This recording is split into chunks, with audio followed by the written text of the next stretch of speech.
شہزادہ زہیب میں بھی یہ تمام خوبیاں موجود ہیں، مگر اس کے ساتھ ساتھ اسے دنیا داری اور دنیا کے لوگوں کو چلانا بھی آتا ہے۔ بادشاہ کی بہت ذمہ داریاں ہوتی ہیں، اگر وہ ان کو درست طریقے سے انجام نہیں دے گا تو آخرت میں پکڑ ہوگی۔ ہم اب بوڑھے ہو چکے ہیں اور چاہتے ہیں کہ تخت و تاج سے دستبردار ہو جائیں۔ ہماری خواہش ہے کہ ہمارے بعد شہزادہ زہیب اس تخت پر بیٹھے۔ بڑا بھائی شہزادہ شعیب یہ سن کر بہت خوش ہوا اور چھوٹے بھائی شہزادہ زہیب سے بولا، میں بہت خوش ہوں کہ ابا حضور کی جگہ تم بادشاہ بنو گے۔ ایک وعدہ کرو کہ اپنے بادشاہ والے تخت پر تم مجھے بھی بیٹھنے دیا کرو گے۔ شہزادہ زہیب نے اس کی بات کا کوئی جواب نہ دیا اور خاموشی سے اٹھ کر باہر چلا گیا۔ بادشاہ کو اس کے رویے پر بڑی حیرت ہوئی۔ اسے تو یہ توقع تھی کہ وہ اپنے بادشاہ بنائے جانے کا سن کر خوشی سے اچھل پڑے گا، مگر وہ تو خاموشی سے اٹھ کر چلا گیا۔ بادشاہ نے بڑے شہزادے شعیب کو بھی جانے کی اجازت دے دی۔ شہزادہ شعیب باہر نکلا تو وزیر پہلے کی طرح چھپ کر ان کی باتیں سن رہا تھا۔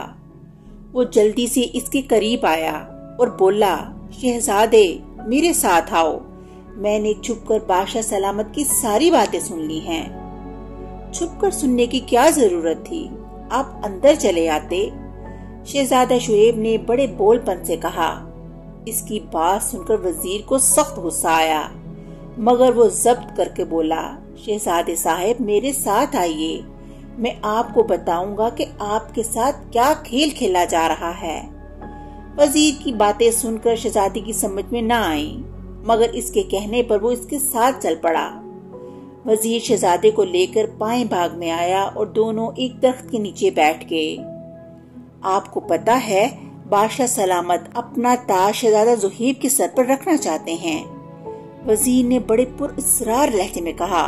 تو اس سے ہمیں کیا، ہمارے پاس اتنی رقم موجود ہے کہ ہم جب چاہیں ایک تاج بنوا کر اپنے سر پر رکھ سکتے ہیں۔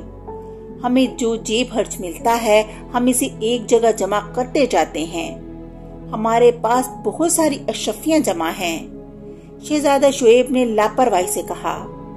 اس کی بات سن کر وزیر جھنجھلا گیا اور تیز آواز میں بولا، شہزادے آپ سمجھ کیوں نہیں رہے؟ بادشاہ سلامت آپ کو نظر انداز کر کے آپ کے چھوٹے بھائی کو بادشاہ بنانا چاہتے ہیں، جبکہ یہ حق آپ کا ہے۔ یہ تو ہمیں پہلے ہی پتا ہے کہ اگلا بادشاہ زہیب ہوگا، ابا حضور نے خود بتایا تھا، بس ہمیں یہ سوچ سوچ کر ہنسی آ رہی ہے کہ اسے بادشاہ بنا کر وہ خود کیا کریں گے۔ شہزادہ شعیب نے مسکراتے ہوئے کہا۔ وزیر کو غصہ تو بہت آ رہا تھا، مگر اس نے نرمی سے کہا، مجھے تو پتا نہیں کہ وہ کیا کریں گے، مگر میں اتنا ضرور جانتا ہوں کہ بادشاہیت کا حق بڑے بھائی کا ہوتا ہے۔ میرا مشورہ ہے کہ جب بادشاہ سلامت یہ بات کریں تو تم ان سے یہ کہنا کہ وہ بادشاہ تمہیں ہی بنائیں، ورنہ بہت برا ہوگا۔ شہزادہ شعیب سوچ میں پڑ گیا اور تھوڑی دیر بعد بولا، اب ہماری سمجھ میں بہت ساری باتیں آنے لگی ہیں۔ بادشاہ بننا ہمارا حق ہے کیونکہ ہم بڑے ہیں، ہم اس حق کے لیے ضرور آواز بلند کریں گے۔ وزیر اس کی بات سن کر خوش ہو گیا۔ وہ سوچ رہا تھا کہ تیر نشانے پر لگا۔ اس نے شہزادے کو شاباش دی اور رخصت ہو گیا۔ وزیر کے جانے کے بعد شہزادہ شعیب اس انتظار میں تھا کہ اسے موقع ملے تو وہ بادشاہ سے کہے کہ وہ چونکہ اس سے بڑا ہے اس لیے تخت و تاج اس کے سپرد کیا جائے۔ شام کو وہ بادشاہ سے ملنے کے لیے اس کے کمرے میں گیا، مگر وہ وہاں نہیں تھا۔ اسے ڈھونڈتے ڈھونڈتے وہ باغ کی طرف نکل گیا۔ اس نے دیکھا کہ بادشاہ، ملکہ اور شہزادہ زہیب ایک درخت کے نیچے کھڑے باتیں کر رہے ہیں۔ اس کے دل میں تجسس پیدا ہوا اور وہ ایک درخت کی اوٹ میں ہو کر ان کی باتیں سننے لگا۔ شہزادہ زہیب بادشاہ سے کہہ رہا تھا، ابا حضور، یہ ایک اصول ہے کہ ہر بادشاہ کا بڑا بیٹا تخت کا وارث ہوتا ہے۔ بادشاہ بننے کا حق شعیب بھائی کا ہے، میں ان کی حق تلفی نہیں کروں گا۔ میں نہایت ادب سے عرض کر رہا ہوں کہ مجھے آپ کے فیصلے سے اختلاف ہے۔ شہزادہ زہیب کی بات سن کر بادشاہ نے آگے بڑھ کر اسے گلے سے لگا لیا اور بولا، بیٹا، اس تخت و تاج کے لیے تو اپنے اپنوں کا گلا کاٹ دیتے ہیں، ہماری تاریخ ان واقعات سے بھری پڑی ہے۔ ہمیں حیرت ہے کہ تم اس کو ٹھکرا رہے ہو۔ ابا حضور، یہی تو میں چاہتا ہوں کہ میری یہ بات بھی تاریخ میں آئے اور پڑھنے والوں کو پتا چلے کہ کسی زمانے میں ایک شہزادہ ایسا بھی تھا جس نے تخت و تاج کو ٹھکرا دیا تھا۔ شہزادہ زہیب نے مسکرا کر کہا۔ بادشاہ ابھی بھی کچھ الجھا ہوا تھا۔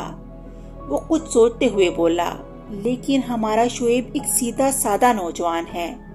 اسی مملکت کے امور چلاتے ہوئے بہت مشکلات کا سامنا کرنا پڑے گا۔ پہلی اولاد ہونے کی وجہ سے ان کی پرورش بہت لاڈ پیار سے ہوئی تھی۔ لاڈ پیار سے پرورش پانے والے بچوں میں خود اعتمادی بہت کم ہوتی ہے۔ مگر آپ فکر نہ کریں، میں سب ٹھیک کر لوں گا۔ ان کو بادشاہ بن جانے دیجئے، پھر میں ان کو ایسے ایسے مشورے دوں گا کہ ان پر عمل کر کے ہمارا ملک دن رات ترقی کرے گا۔ شہزادہ زہیب نے کہا۔ ملکہ بڑے غور سے ان کی باتیں سن رہی تھی۔ شہزادہ خاموش ہوا تو وہ بادشاہ سے بولی، میں نے دیکھا ہے ہمارے زہیب میں بس 2 چیزیں نہیں ہیں۔ بادشاہ نے حیرت سے پوچھا، ملکہ وہ کون سی جو ہمارے شہزادے میں نہیں ہیں؟ اپنی ماں کی اس بات پر شہزادہ بھی حیرانی سے اس کا منہ تکنے لگا۔ ملکہ پیار سے بولی، ہمارے شہزادے میں لالچ اور حرص نہیں ہے۔ اس کی بات سن کر بادشاہ اور شہزادہ مسکرانے لگے۔ جب بادشاہ اور ملکہ وہاں سے چلے گئے تو شہزادہ شعیب درخت کے پیچھے سے نکل کر ان کے سامنے آ گیا۔ بھائی جان، آپ یہاں کہاں؟ شہزادہ زہیب نے پوچھا۔ ہم درختوں کے پیچھے کھڑے ہو کر تم لوگوں کی ساری باتیں سن رہے تھے۔ تم نے بہت اچھا کیا کہ ابا حضور کی بات ماننے سے انکار کر دیا، ورنہ ہم تو اس ناانصافی پر ان سے لڑ پڑتے۔ یہ آج ہم نے سوچ لیا تھا، لیکن یوں چھپ چھپ کر کسی کی بات سننا بہت بری بات ہے۔ اخلاق بھی اس بات کی اجازت نہیں دیتا۔ شہزادہ زہیب نے کہا، کوئی بری بات نہیں ہے۔ شہزادہ شعیب نے نفی میں سر ہلایا۔ ہمارے وزیر محترم بھی چھپ کر ابا حضور کی باتیں سنتے ہیں۔ انہوں نے ہی ہمیں بتایا تھا کہ چونکہ ہم بڑے بیٹے ہیں لہٰذا بادشاہ بننے کا حق ہمارا ہے، اسی لیے تو ہم ابا حضور سے بات کرنا چاہ رہے تھے۔ شہزادہ زہیب کی سمجھ میں چلاک وزیر کی تمام عیاریاں آ گئیں۔ وہ اپنے گنونے عزائم کو عملی جامہ پہنانے کے لیے بھائیوں میں دشمنی پیدا کرنا چاہتا تھا۔ اس نے فیصلہ کر لیا کہ اس عیار وزیر کا بھی بندوبست کرے گا۔ اس کے بعد دونوں بھائی محل میں آ گئے۔ اگلے روز شہزادہ زہیب نے جب وزیر کے بارے میں چھان بین کی تو دوسری باتوں کے علاوہ اس کے علم میں یہ بھی آئی کہ اس کے ساتھ شہر کا کوتوال بھی شامل ہے اور دونوں تخت پر قبضہ کرنا چاہتے ہیں۔ یہ تمام معلومات حاصل کر کے شہزادہ زہیب نے سوچ لیا تھا کہ اس کو کیا کرنا ہے۔ کچھ دنوں بعد بادشاہ نے اپنا تخت و تاج شہزادہ شعیب کے سپرد کر دیا۔ اسی شام شہزادہ زہیب نے اس سے کہا، بھائی جان، اب تو آپ بادشاہ بن گئے ہیں، میری آپ سے ایک درخواست ہے کہ مجھے اپنا وزیر مقرر کر لیجئے۔ اگر میں وزیر بن گیا تو یہ دنیا کی پہلی مثال ہوگی کہ ایک شہزادہ وزیر بنا ہے۔ یہ درخواست میں اس لیے کر رہا ہوں کہ آخر کبھی میری بھی تو شادی ہوگی، اپنا گھر بار چلانے کے لیے بھی میری بھی تو کوئی نوکری ہو۔ نوکری نہ ہوئی تو میں اپنے بیوی بچوں کو کیا کھلاؤں گا؟ تم اس کی فکر مت کرو، ہمارے 7 خزانے ہیں، ایک خزانہ ہم تمہیں بخش دیں گے۔ شعیب جو اب بادشاہ بن گیا تھا شاہانہ انداز سے بولا۔ شہزادہ زہیب نے کہا، اس خیال کو دل سے نکال دیجئے کہ وہ خزانے آپ کے ہیں، وہ رعایا کی امانت ہیں۔ ویسے بھی میں اپنی محنت سے کمائی پر یقین رکھتا ہوں۔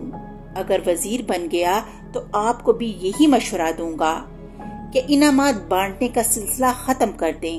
اور بھائی جان، ایک بات اور بھی یاد رکھیے گا کہ اگر میرے وزیر بن جانے کے بعد آپ نے میری کوئی بات یا مشورہ نہ مانا تو میں اسی وقت وزارت پر لات مار دوں گا۔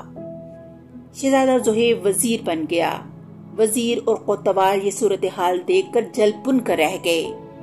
ان کا تو منصوبہ یہ تھا کہ شاہی خاندان میں بائی بائی ایک دوسرے کے دشمن بن جائیں گے اور وہ ان کی دشمنی سے فائدہ اٹھا کر تخت پر قبضہ کر لیں گے۔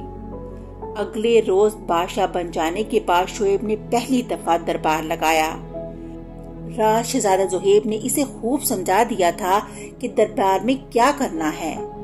اس نے دربار شروع ہوتے ہی اشارے سے ایک لمبے تڑنگے اور خوبصورت نوجوان کو اپنی طرف بلایا۔ اس کا نام بہرام تھا اور وہ شہزادہ زہیب کا بچپن کا دوست تھا۔ وہ بہت بہادر اور ناڈر تھا اور درباریوں کی نشست سے اٹھا اور قریب آ کر بادشاہ کو جھک کر سلام کیا اور پھر ہاتھ باندھ کر کھڑا ہو گیا۔ بادشاہ نے کہا، آج سے ہم اس نوجوان بہرام کو شہر کا کوتوال مقرر کرتے ہیں اور پرانے کوتوال کو نوکری سے برخاست کرتے ہیں۔ بادشاہ کا حکم سن کر وزیر کا مکار اور سازشی دوست کوتوال گھبرا کر کھڑا ہو گیا اور چلا کر بولا، بادشاہ سلامت، رحم کیجئے، میرا قصور کیا ہے جو مجھے اتنی بڑی سزا مل رہی ہے؟